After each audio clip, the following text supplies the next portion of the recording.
Key points. Current state of higher education. Pakistan has witnessed a significant rise in the number of universities, growing from one university at partition to over 260 today. However, this increase has not translated into higher educational quality.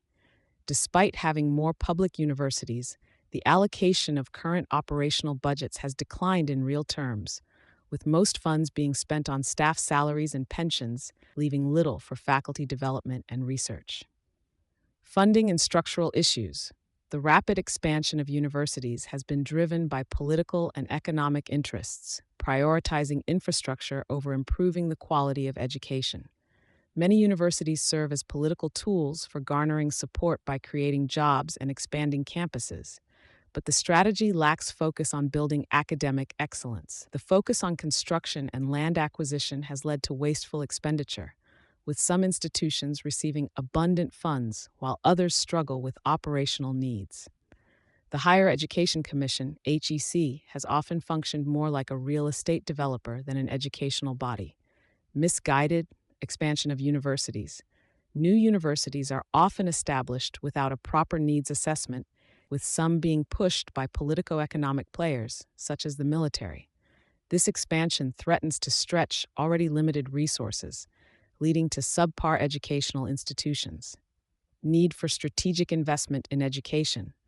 The writer argues that instead of building more universities, the focus should be on improving existing institutions. Resources should be directed toward research and teaching development with a clear strategy to categorize institutions based on their strengths, e.g., research-focused versus teaching-focused.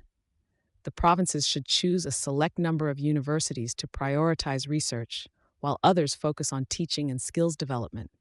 State of primary and secondary education. The condition of primary and secondary education is even more alarming, with 1/3 of children aged 5 to 16 out of school. Pakistan ranks among the top 15 countries with the highest number of out-of-school children. Greater investment and better management in primary and secondary education are essential for addressing the country's fundamental needs. Recommendations.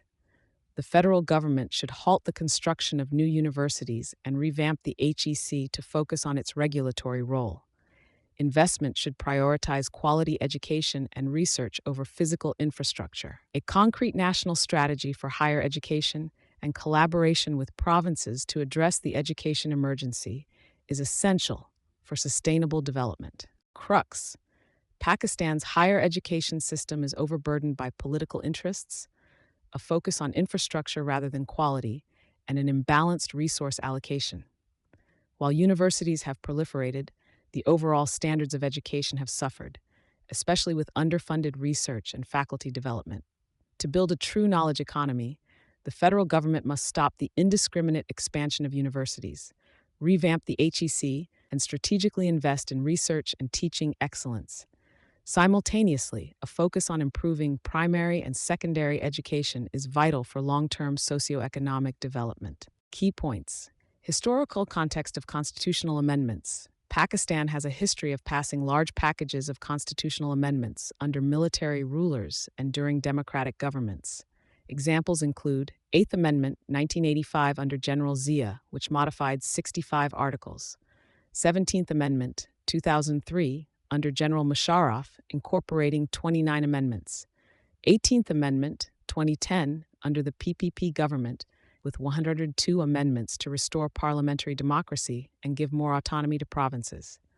Current 26th Amendment efforts. The PMLN and its allies, MQM and PPP, are working to pass a package of amendments, 26th Amendment, before October 25, 2024. The initial draft includes 53 proposed amendments. The aim appears to be politically motivated, focusing on altering judicial appointments, specifically to prevent certain judges from assuming powerful positions. Challenges and criticisms. The ruling coalition has struggled to gather the required 2/3 majority in Parliament for the 26th Amendment. Despite intense efforts, parliamentary sessions had to be prorogued without introducing the amendment formally. Opposition members and independents have reported being pressured or offered inducements to vote for the amendment. Critics argue that the proposed amendments do not address any significant public issue, but instead appear to be a political maneuver to promote or block the careers of certain judges. Debate on Constitutional Court and Election Commission. A key proposal involves creating a constitutional court to dilute the powers of the future Chief Justice of Pakistan. Another controversial proposal suggests extending the term of the Chief Election Commissioner and its members, allowing for their reappointment. Political dialogue and consensus building. Although the process has been contentious, it has opened up avenues for political parties to engage in dialogue and consider each other's perspectives. The original 53-point draft has now been reduced to 24 points through negotiations. Crux. The proposed 26th Amendment is seen as a politically charged effort to influence judicial appointments and the Election Commission rather than addressing public welfare or constitutional issues of national importance. While the PMLN-led coalition struggles to secure the necessary majority, the ongoing political dialogue highlights the need for meaningful discussions and consensus building in legislative processes. Key points: COP26 to COP29 progress. At COP26 in Glasgow, developed countries were criticized for failing to meet the $100 billion annual climate finance pledge. COP29 in Baku aims to scale ambitions and improve the quality of climate finance, building on progress made at COP28 in Dubai and new frameworks. Global Climate Finance Framework, GCFF. 15 countries signed the GCFF at COP28, a blueprint for mobilizing trillions by 2030 to keep global warming under 1.5 degrees Celsius and help developing nations, like Pakistan, manage climate impacts. The GCFF incorporates ideas from earlier initiatives like the Paris Pact and the Nairobi Declaration, and proposes solutions to enhance global climate financing. Key recommendations for improving climate finance. Developing country platforms. Developed nations should fund platforms owned by developing countries to integrate climate financing into local sectors like agriculture and disaster resilience. Multilateral organizations. These should simplify access to climate finance, streamline approval processes, and take more risks to support infrastructure projects in climate-vulnerable nations like Pakistan. Public finance for adaptation. Developed countries must increase financial aid for adaptation in developing nations to avoid global climate displacement, as witnessed in Pakistan after the 2022 floods. Private capital mobilization. Regulation should be used to encourage private investments in climate action, including from insurance and pension funds. Debt management. For highly indebted countries, climate-focused financial tools like debt for climate swaps and sustainability-linked bonds should be promoted to ease debt burdens while enabling climate investments. Pakistan's role. Pakistan should sign the Global Climate Finance Framework and leverage its influence within the G77 to promote the scaling of climate finance and faster disbursement at COP29. Crux. The Global Climate Finance Framework offers a path to mobilize climate funds and help vulnerable countries like Pakistan. By adopting innovative financial mechanisms and improving access to climate finance, developed and developing countries can better address climate challenges. Pakistan has the opportunity to play a significant role in shaping global climate finance at COP29, ensuring that commitments translate into action. Key points. Judicial pendulum in Pakistan. Pakistan's judiciary has oscillated between independence and political influence. It has been a protector of the Constitution at times, but also swayed by political and establishment forces during other periods. Current threats to judicial independence. There is a growing effort by the government to exert political control over the judiciary, especially through the proposed Federal Constitutional Bench or division and changes in judicial appointments. These reforms are seen not as procedural adjustments, but as an overt strategy to reduce the judiciary's independence, enabling political forces to appoint judges who will serve their interests. Historical lessons. The belief that politically appointed judges will remain loyal to the appointing party is flawed. Historically, judges have often rediscovered their independence once seated, issuing rulings contrary to the expectations of those who placed them in power. A politically manipulated judiciary can become unpredictable, with hand-picked judges potentially defying their appointers in the future, especially when political power shifts. Long-term consequences. Weakening the judiciary will fragment its power, creating long-lasting damage to its role as an impartial body. Over time, the judiciary's respect and authority as a guardian of constitutional rights could be severely eroded. The establishment of the federal constitutional bench threatens to diminish the Supreme Court's constitutional authority, reducing its role to that of an appellate court. Future challenges for politicians. Politicians who push for short-term control over the judiciary may eventually face long-term chaos. A fragmented and unpredictable legal system could become a greater challenge for future governments who may struggle to regain control. Crux. The government's attempts to politically control the judiciary threaten to dismantle its independence and integrity. While political forces may benefit in the short term, history shows that such manipulation backfires, leading to long-term unpredictability and chaos. A weakened judiciary risks losing public trust and respect, creating challenges for future governments that could find themselves at the mercy of the very courts they sought to control. Key points. Protests in Punjab. Protests erupted across Punjab following social media reports of an alleged rape of a college student in Lahore. The unrest spread to multiple cities, with students leading the demonstrations. State response. The Punjab administration denied the incident and blamed the PTI for fueling the protests. In an effort to control the situation, the government shut down educational institutions, banned demonstrations, and arrested around 400 individuals, including students. The FIA is actively pursuing journalists, TikTokers, and YouTubers believed to have spread the initial claims of the alleged rape. Handling allegations of heinous crimes. The state must seriously investigate allegations of serious crimes like rape. However, the Punjab government's response lacked empathy, and the chief minister's reaction was criticized for using inappropriate language, as highlighted by our march. Impact of disinformation. False information on social media can have a devastating impact, as seen in this case where no victim has come forward and the family of the student in question denied the assault. Some students involved in spreading the news have also retracted their claims. State's approach. Instead of resorting to force, the state should address such incidents with honesty, presenting clear facts to the public in a respectful manner. Heavy-handed tactics and threats only escalate tensions. Mistrust between the state and public. The public's distrust of the state is increasing, partly due to political persecution, denial of rights, and economic challenges. As a result, even if the state is correct in this instance, many believe a cover-up is underway. Need for trust. To prevent further unrest, the state must rebuild trust with its citizens by respecting their rights and freedoms. Otherwise, social media-fueled rumors and disinformation will continue to spark societal strife. Crux. The unrest in Punjab highlights the dangerous consequences of social media disinformation, exacerbated by the state's heavy-handed response.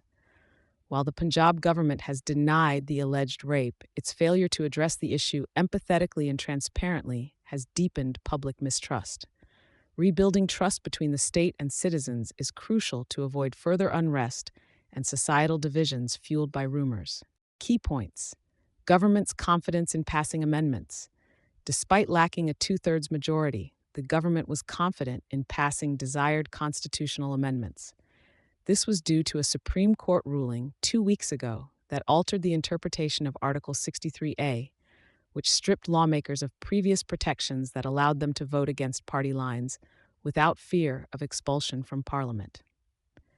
Allegations of coercion. Opposition party leaders reported that their lawmakers were being bribed, threatened, or coerced to vote in favor of the government.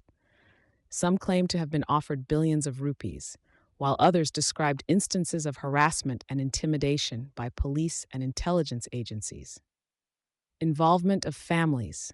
The alleged campaign to manipulate lawmakers extended to their families. There were disturbing reports of abductions and torture of family members to coerce lawmakers into compliance. Supreme Court ruling and its impact. The court's recent ruling was meant to uphold lawmakers' right to vote according to their conscience, even when defying party directives could lead to expulsion. However, critics warned that this ruling could be misused, and those fears now seem to be realized. Anti-democratic means. The government's alleged use of bribery, coercion, and force to pass constitutional amendments, supposedly in the country's best interest, raises concerns about the integrity of the democratic process. A parliamentary committee was already discussing the legislation, and there appeared to be some consensus between the opposition and the government. Thus, these extreme measures were unnecessary. Crux, the government's alleged use of coercive and undemocratic tactics to secure votes for constitutional amendments, facilitated by a recent Supreme Court ruling, undermines the integrity of the democratic process. While the ruling was intended to protect lawmakers' right to vote freely, its abuse has led to alarming reports of bribery, harassment, and the targeting of lawmakers' families. This raises serious questions about the government's commitment to fair political processes. Key points and crux. Pakistan's ranking in internet freedom.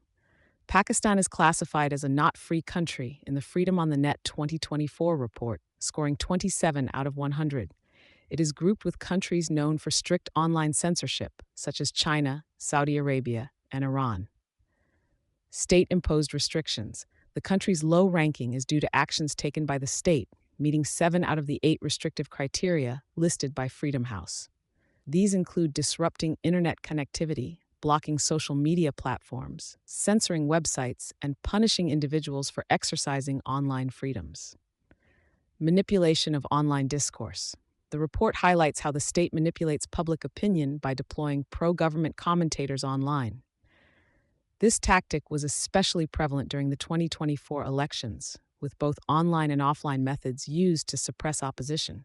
Impact on democracy. The erosion of digital freedoms is alarming in Pakistan, where internet access is essential for news, activism, and political dissent. The continued crackdown on online expression is viewed as a slide toward authoritarianism, endangering individual freedoms and democracy. Urgent need for reform.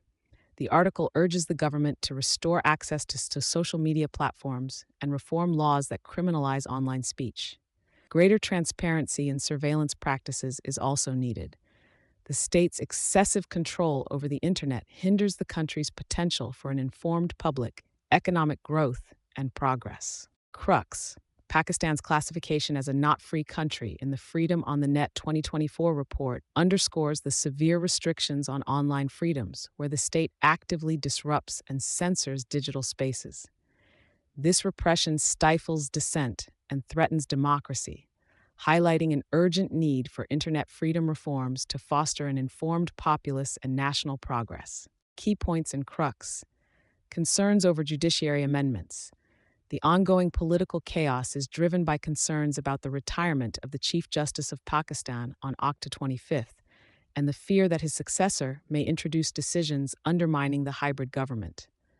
The government is working to pass constitutional amendments that may weaken the judiciary's power. Attempts to pass amendments. Government officials claim that the amendments are part of democratic processes, though they have been criticized for undermining judicial independence. The opposition, particularly PTI, aims to delay the process until after the Chief Justice retires, hoping for more favorable rulings. Opposition strategy and involvement of JUIF. PTI's strategy revolves around buying time to benefit from a new Chief Justice, while Maulana Fazlur Rahman and his JUIF party have played a critical role, despite their paradoxical alignment with PTI, which previously opposed them. Imran Khan's influence and future political movements. Despite multiple court cases and his imprisonment, Imran Khan retains strong popular support. Although PTI's current attempts to pressure the government through street protests have been ineffective, there remains potential for a significant popular movement to challenge the status quo. Crux. The article highlights the political maneuvering around constitutional amendments aimed at curbing judicial independence in Pakistan, as the hybrid government seeks short-term security. The opposition, particularly PTI, aims to delay the process, hoping for a judicial shift that could favor their return to power. However, the political landscape remains uncertain, with potential for significant movements driven by Imran Khan's popular support. Key points and crux. Women's growing role in social and political movements. Pakistani women are increasingly participating in political and rights movements, challenging gender inequality, religious bigotry, and social oppression. Women's active involvement, including their role in the Pashtun Tahaffuz movement, PTM, and protests against injustices, signifies a shift in the country's socio-political landscape. State oppression and resistance. The article highlights examples of state repression, such as the detention of human rights activists like Dr. Marang Balok and the brutal treatment of civil society protesters by the state. Despite these challenges, women remain at the forefront of resistance, signaling a change in how society views their role. Intersection of gender and class. Historically, upper-class women have been prominent in political activism, but recent developments show women from humble backgrounds leading rights movements. Their leadership is evolving organically, supported by their communities, which offers hope for sustained change. Challenges for women leaders. The article argues that the power elite finds it difficult to comprehend or support women leaders, often resorting to character assassination and using faith or culture to suppress their participation. Misogyny in Pakistan's power structures persists, even when women reach high political offices. Role of political parties. Political parties, including the PPP, are criticized for their treatment of civil society, revealing how parties often cater to the interests of powerful extremist groups while neglecting marginalized communities once they are in power. Potential of women leadership in rights movements. Women's leadership in movements like the PTM is critical, especially in regions threatened by groups like the TTP and the Taliban, where women face extreme societal, political, and religious pressures. Their resistance offers hope for broader gender equality, both in Pakistan and Afghanistan. Crux. The article emphasizes the transformative role of Pakistani women in challenging socio-political oppression and gender inequality. As women from various backgrounds take leading roles in rights movements, they confront a deeply misogynistic power structure. Their resistance, especially in regions affected by extremism, signals a shift in Pakistan's political dynamics, with the potential to drive long-lasting change. However, significant obstacles, including state repression and institutional misogyny, remain in their path. Key points and crux. Paris Climate Accord 2015 Overview. The Paris Climate Accord aims to achieve net zero greenhouse gas emissions by 2050, while also emphasizing the need for adaptation policies to protect vulnerable populations from climate change impacts. According to the IPCC, nearly 3.6 billion people are highly vulnerable to climate change. Global Goal on Adaptation. The agreement set a global goal on adaptation to enhance resilience and adaptive capacity. However, this goal remains unimplemented.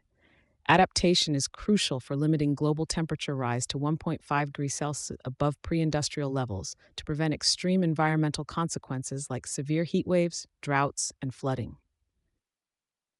Financial support challenges. Developed countries pledge to raise $100 billion annually for climate adaptation by 2020, but this was only mobilized in 2022, falling far short of the actual requirements, which are now estimated at $600 billion annually.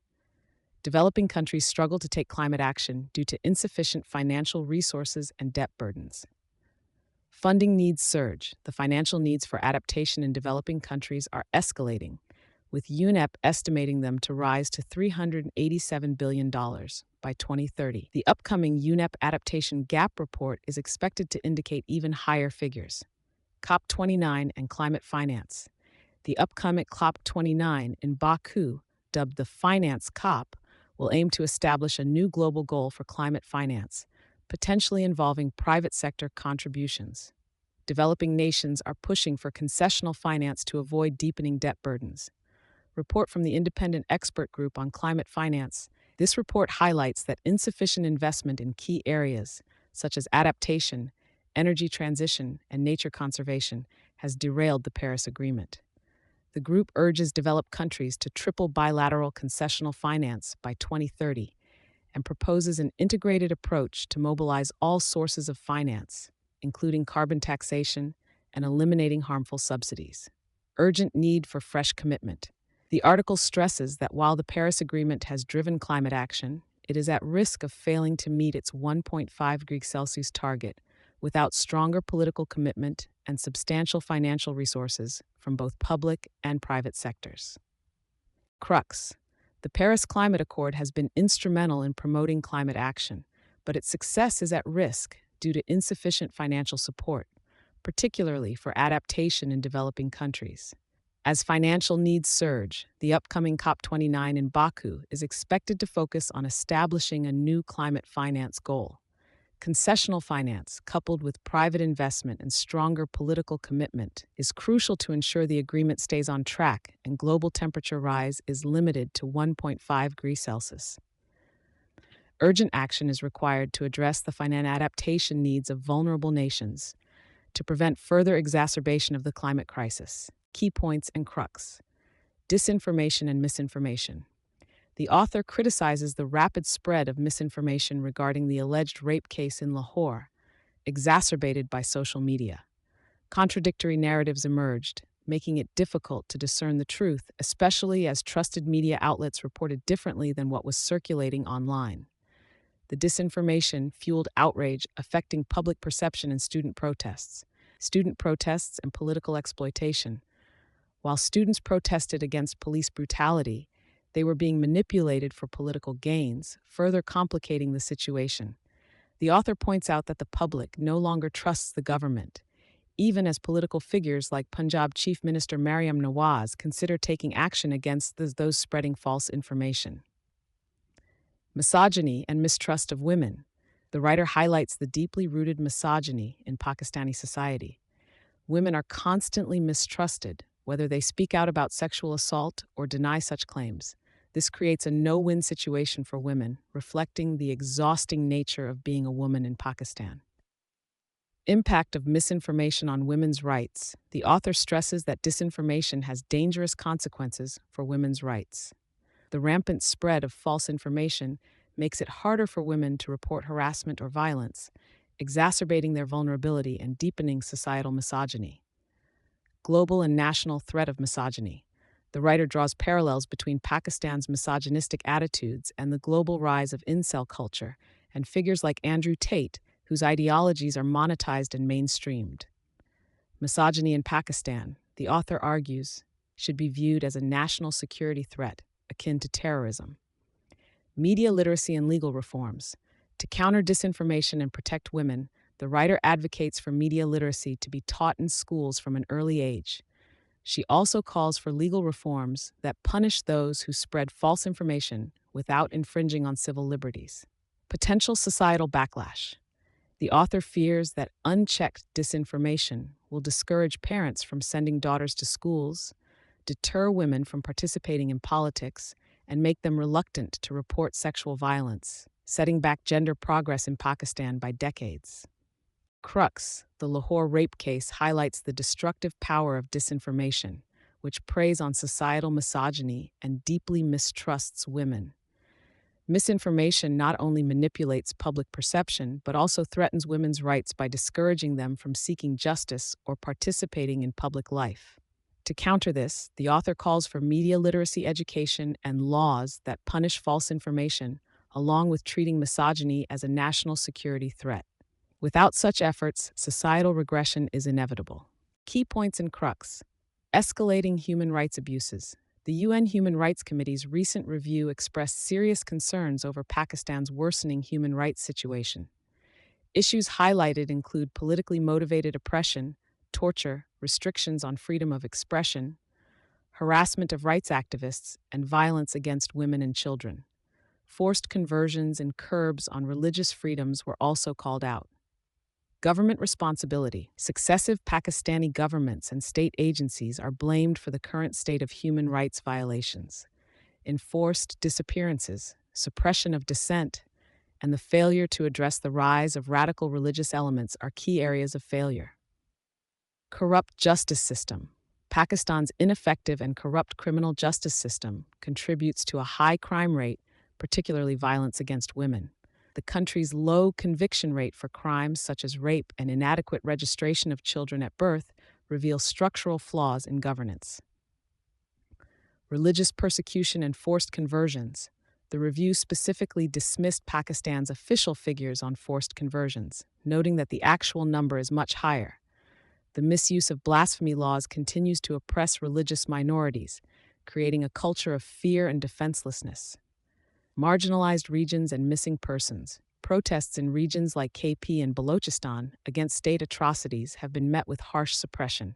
Enforced disappearances and intimidation tactics further silence dissent. Flawed approach to human rights. The article criticizes Pakistan's mindset of treating human rights as favors rather than constitutional guarantees. This attitude prevails in institutions and prevents the development of pro-people policies and a stronger social safety net. Holistic approach needed. Instead of focusing solely on economic challenges, the state must prioritize human rights and hold elected representatives accountable for violations in their constituencies. Adopting policies that align with international standards is crucial for real progress. Crux. The UN's critical review of Pakistan highlights the serious deterioration of human rights in the country, with widespread oppression, a corrupt justice system, and unchecked violence against marginalized communities. The state's failure to uphold constitutional protections has fostered a culture of fear and impunity, requiring urgent reform. A holistic approach that values human rights as fundamental and aligns with international standards is necessary for meaningful change. Key points and crux. Israel's decapitation strategy.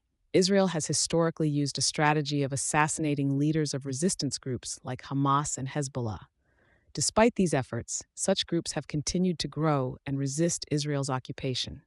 The recent killing of Hamas leader Yahya Sinwar, although a significant blow, is unlikely to bring long-term benefits to Israel, as resistance in the occupied territories continues to strengthen. Hamas and Hezbollah's resilience. Even after losing key leaders such as Sinwar, Ismail Haniyeh, and Hezbollah's Hassan Nasrallah, both groups remain operational and committed to resisting Israeli aggression. Israel's history of eliminating Palestinian leaders, starting with Hamas's founder Sheikh Ahmad Yassin, has not weakened the movement, but arguably made it stronger. Western and Israeli perspectives. While some in Western capitals view Sinwar's killing as a success, and there have been renewed calls for a ceasefire, Israel's Prime Minister Netanyahu has shown no interest in stopping the conflict. He has stated that Israel's military will continue operations in Gaza for years, suggesting the potential reoccupation of the region. Expanding conflict. Israel's military operations have expanded beyond Gaza to Lebanon, Syria, and Yemen, with possible threats against Iran. This broader aggression is likely to fuel further resistance from regional states and groups, hardening opposition to Israel's actions. Call for peace.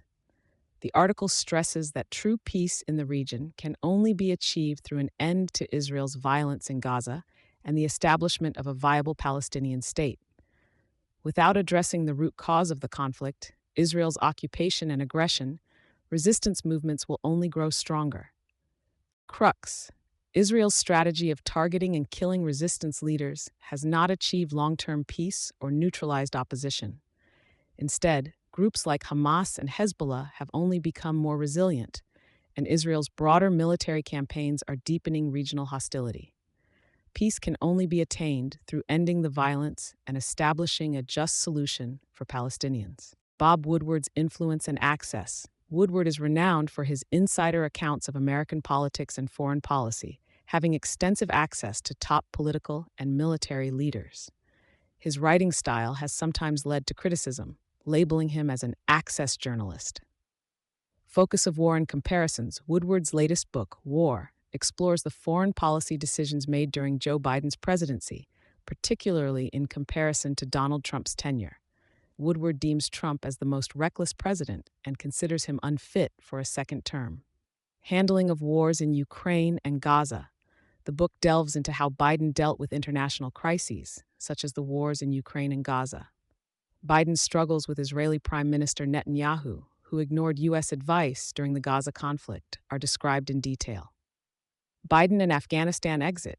Woodward highlights Biden's long-standing skepticism of U.S. military involvement in Afghanistan, criticizing the mission creep.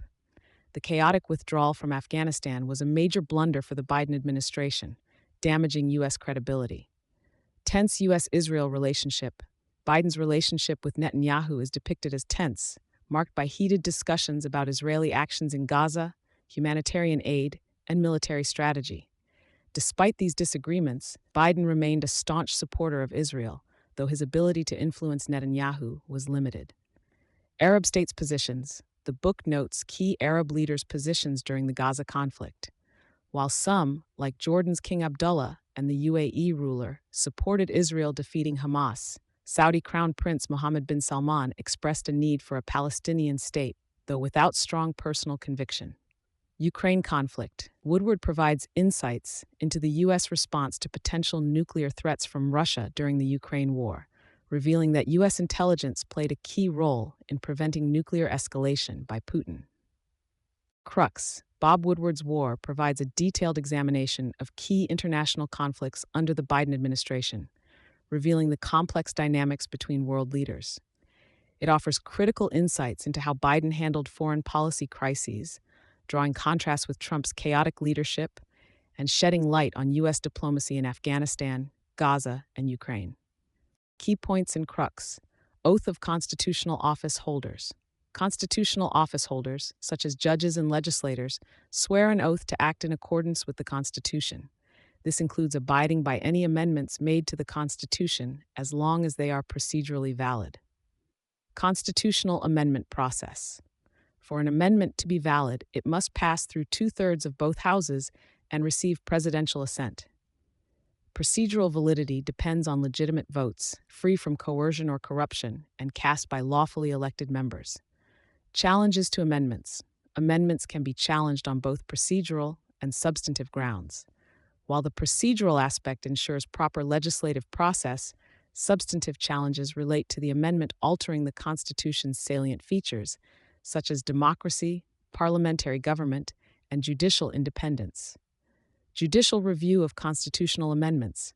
The Supreme Court has held that Parliament's power to amend the Constitution is not unlimited.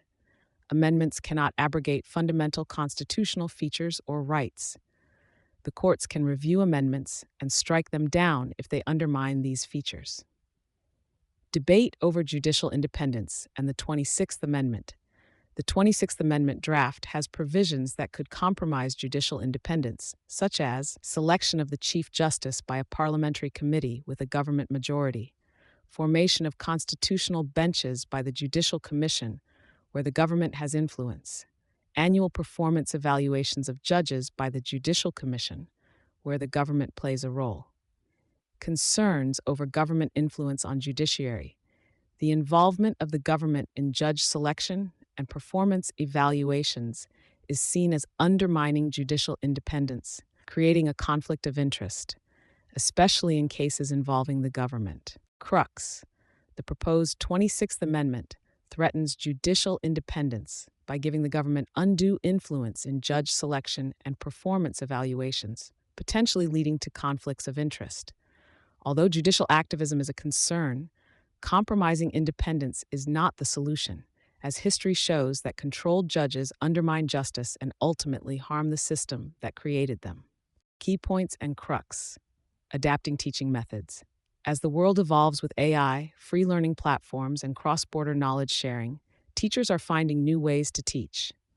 Schools are starting to embrace student-centered pedagogy, particularly inquiry-based approaches, but implementation remains inconsistent across institutions. Tracking and reflecting on change. Schools should work backwards from their goals, tracking the impact of new teaching methods over time. Using tools like teaching mind maps to compare old methods with new ones can help ensure that changes are sustainable, not just experimental. Challenges of change. While the benefits of embracing new teaching approaches are clear, increased student engagement, independent learning, and a growth mindset, teachers often revert to old methods, which hampers long-term improvement. Reflection on both the process and results is key to successful adaptation. 21st century teaching. Teachers need to upgrade both their subject expertise and digital capabilities to match students' expectations, who are often more digitally savvy. Modern teaching requires varied strategies that foster collaboration, critical thinking, and independent learning. Student agency and motivation. Teachers should offer students more autonomy, opportunities to showcase their work, and recognition for their efforts. This increases student motivation and engagement, leading to a more dynamic learning environment. Meeting students halfway. The traditional teaching model no longer works for today's students, who respond differently to stimuli. Teachers must adapt, even cautiously, by reflecting on what can help their students thrive and adjusting their teaching approaches accordingly. Crux, the changing landscape of education requires teachers to embrace new pedagogical methods, reflect on their impact, and adapt to meet students' evolving needs. The shift from traditional teaching to a more student-centered, technology-integrated approach is essential for fostering motivation, independence, and a growth mindset in learners. Teachers must continuously upskill and diversify their strategies to create a sustainable, engaging learning environment. Key points and crux. Yahya Sinwar's background. Born in 1962 in a refugee camp, Yahya Sinwar joined Hamas shortly after its formation and led its internal security wing, focusing on rooting out spies and collaborators. Imprisonment and release. Arrested twice and imprisoned for 23 years by Israel, Sinwar used his time to study Hebrew and learn Israeli security tactics, which he later applied against Israel. He was released in a 2011 prisoner exchange deal. Resistance and defiance. Sinwar symbolized resistance, choosing to stay in Gaza amidst Israeli attempts to assassinate him. His final moments show his commitment to the cause, fighting until his death against Israeli forces in an act of defiance. Israeli misinformation. Israeli media falsely reported Sinwar's whereabouts, claiming he fled Gaza or used civilians as shields.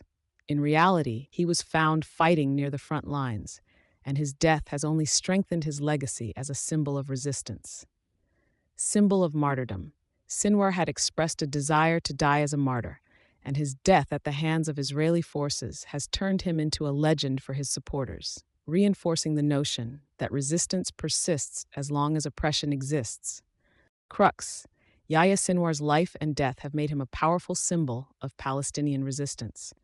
Despite Israeli attempts to frame his death as the defeat of Hamas leadership, his legacy endures, with his martyrdom inspiring continued resistance. Israel's long-standing oppression of Palestinians ensures that the struggle will persist, as Sinwar himself embodied the notion that resistance is fueled by suffering and oppression. Key points and crux. Constitutional package passed. The ruling coalition's much-debated constitutional amendments package was passed by the Senate and headed to the National Assembly. This package is a more diluted version of the initial draft. PTI's reaction. Although PTI boycotted the vote, its leaders acknowledged the revised bill as an improvement.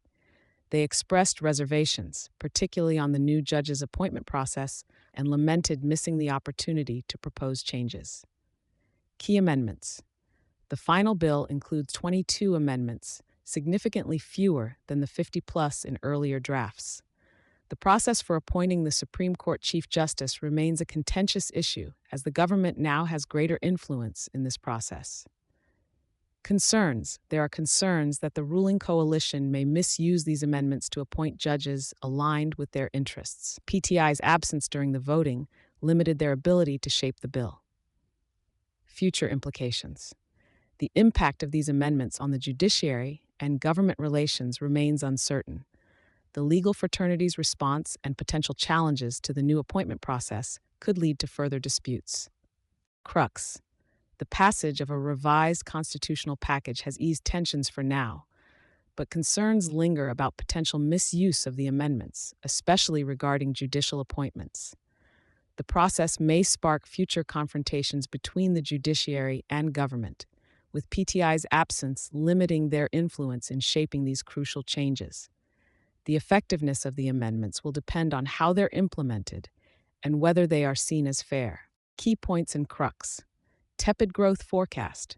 The State Bank of Pakistan (SBP) projects a national economic growth of 2.5% to 3.5% for FY 23-24 due to structural imbalances, despite recent macroeconomic stabilization and IMF funding resumption. Structural issues. The SBP cites long-standing issues like declining investments and unfavorable business climate, energy sector inefficiencies, low productivity, and climate change risks. These factors continue to limit growth potential. Reform necessity. The report calls for policy and regulatory reforms, particularly in the energy sector and inefficient state-owned enterprises, SOEs, rather than relying on price hikes. Structural reforms in these areas are vital for long-term stability. Global outlook. Multilateral lenders and credit agencies predict medium-term growth around 3.5% without substantial reforms. Attempts to accelerate growth without addressing deep-rooted issues may lead to another balance of payments crisis. Government reluctance. The government's hesitance to implement politically difficult reforms, such as taxing the retail and real estate sectors, has dampened investor confidence. Short-term fixes, like squeezing existing taxpayers, are insufficient substitutes for broader tax and energy reforms. Crux. Despite recent macroeconomic stability, Pakistan's growth potential is constrained by deep structural issues. The SBP's report stresses the urgent need for reforms in the energy sector and SOEs, cautioning that without substantial changes, economic recovery will remain slow. The government's reluctance to implement necessary reforms for political reasons raises concerns over the sustainability of any short-term gains. Key points and crux. High prevalence and low detection. 1 in 8 women in Pakistan is likely to be diagnosed with breast cancer. Despite it being the most common cancer among women, detection rates remain low due to cultural and financial barriers. Importance of early detection. Early detection through self-examinations for women under 40 and regular mammograms for those above 40 is critical for improving survival chances. Recognizing symptoms such as swelling, pain, skin irritation, or unusual discharge can lead to prompt diagnosis. Misconceptions about biopsies. Misunderstandings about biopsies, such as the belief that they spread cancer or result in unnecessary breast removal, prevent early diagnosis. Biopsies are in fact safe and minimally invasive procedures used to confirm cancer. Risk factors. Risk factors include age, genetic mutations, family history, non-cancerous breast diseases, hormonal treatments, radiation therapy, and unhealthy lifestyle habits like poor diets and inactivity. Call for government action. There is a need for national awareness campaigns, increased access to screenings, especially in rural areas, and greater funding for cancer treatment. Free or subsidized screenings should be available to low-income women. Crux. With breast cancer affecting 1 in 8 women in Pakistan, awareness and early detection are crucial. Cultural, financial, and informational barriers prevent timely diagnosis. To reduce breast cancer rates and improve survival chances, national campaigns, improved access to screening, and public dispelling of misconceptions about the disease are essential, alongside healthier lifestyle promotion.